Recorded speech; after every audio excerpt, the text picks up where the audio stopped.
স্বামী গরিব হলে স্ত্রীরা কয়েকটা আমল করবেন, আশা করা যায় আল্লাহ পাক এই আমলের বদলতে আপনার সংসারটাকে আল্লাহ পাক সচ্ছলতা দান করবে। সাহাবা একরামরা যদি গরিব থাকতেন, সাহাবীদের স্ত্রীরা কি করতেন, তাদের রীতি কি ছিল, তাদের করণীয়গুলো কি ছিল, যার কারণে আল্লাহ পাক তাদের উপর সন্তুষ্ট হয়ে দুনিয়া এবং আখিরাতের কল্যাণগুলো দান করে দিয়েছে। আল্লাহ পাক তাদের সামনে পবিত্র কোরআনের সূরাগুলোও নাজিল করে দিয়েছে। এই রীতিগুলো আমাদেরকে মডেল হিসাবে তাদেরকে গ্রহণ করে নিয়ে আমাদেরকে আমল করতে হবে। সাহাবীরা যদি গরিব হতেন, সাহাবীদের স্ত্রীরা গভীর রাত্রিতে উঠতেন, ফজরের আগে উঠতেন, উঠে তাহাজ্জুদ নামাজ পড়তেন। আমরাও এটা করতে পারি। তাহাজ্জুদ নামাজের ওয়াক্তে উঠে তাহাজ্জুদ পড়তেন এবং স্বামীকেও ডাক দিতেন। বুখারীর একটি হাদিসের মধ্যে আসছে, আল্লাহ পাক ওই ব্যক্তির দিকে তাকিয়ে তাকিয়ে মুস্কি মুস্কি হাসেন যেই ব্যক্তি স্বামী অথবা স্ত্রী গভীর রাত্রিতে তাহাজ্জুদের জন্য ওঠে এবং তার সঙ্গীকেও জাগিয়ে তোলে। আল্লাহ পাক তাদের দিকে তাকিয়ে তাকিয়ে মুস্কি মুস্কি হাসতে থাকেন। আর আল্লাহ পাক যার দিকে হাসে, তার যার দিকে সন্তুষ্ট আছে, ওই ব্যক্তিকে আল্লাহ দুনিয়ার আল্লাহ পাক অভাবের মধ্যে রাখবেন না, অবশ্যই তাকে আল্লাহ পাক সুখময় শান্তিময় জীবন দান করবেন।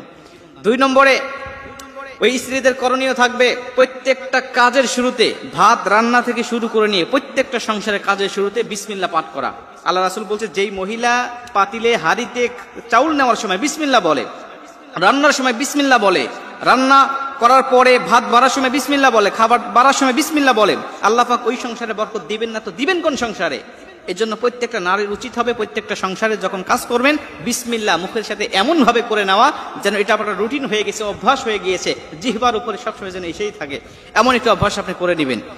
3 নম্বরে আল্লাহ রাসূল সাল্লাল্লাহু আলাইহি ওয়াসাল্লামের আরেকটি বিষয় আমরা জানতে পারি, সেটা হলো কখনো খাবার অপচয় করা যাবে না, নষ্ট করা যাবে না। প্রত্যেকটা মা বোনদের উচিত থাকবে, খেয়াল রাখতে হবে, যখনই খাবারের সময় হবে, স্বামীদেরকে খাবার দিচ্ছেন, সন্তানদেরকে খাবার দিচ্ছেন, খাবার দেওয়ার আগে দস্তরখানা পেরে দিবেন।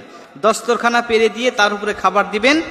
যে খাবারগুলো অবশিষ্ট পড়ে যাবে, এই খাবারগুলো পরবর্তীতে উঠে অবশ্যই তারা ওই সময় খেয়ে নেবে। যদি না খায় তাহলে আপনি এগুলো পরবর্তীতে তুলে ধুয়ে এগুলোকে খাবার হিসাবে আপনি ব্যবহার করবেন। প্রয়োজনে পরবর্তী রান্নার সময় চাওয়ালের মধ্যে খাবারগুলো দিয়ে দিবেন, বা এগুলো খাবার হিসাবে এক কথা অপচয় করা যাবে না। কারণ আল্লাহ পাক বলেন, ইন্নাল মুবাদদিরিনা কানু ইখওয়ানা শায়াতিন, অপচয়কারী হলো শয়তানের ভাই, অপচয়কারী হলো শয়তানের ভাই, এর জন্য অপচয় করা যাবে না।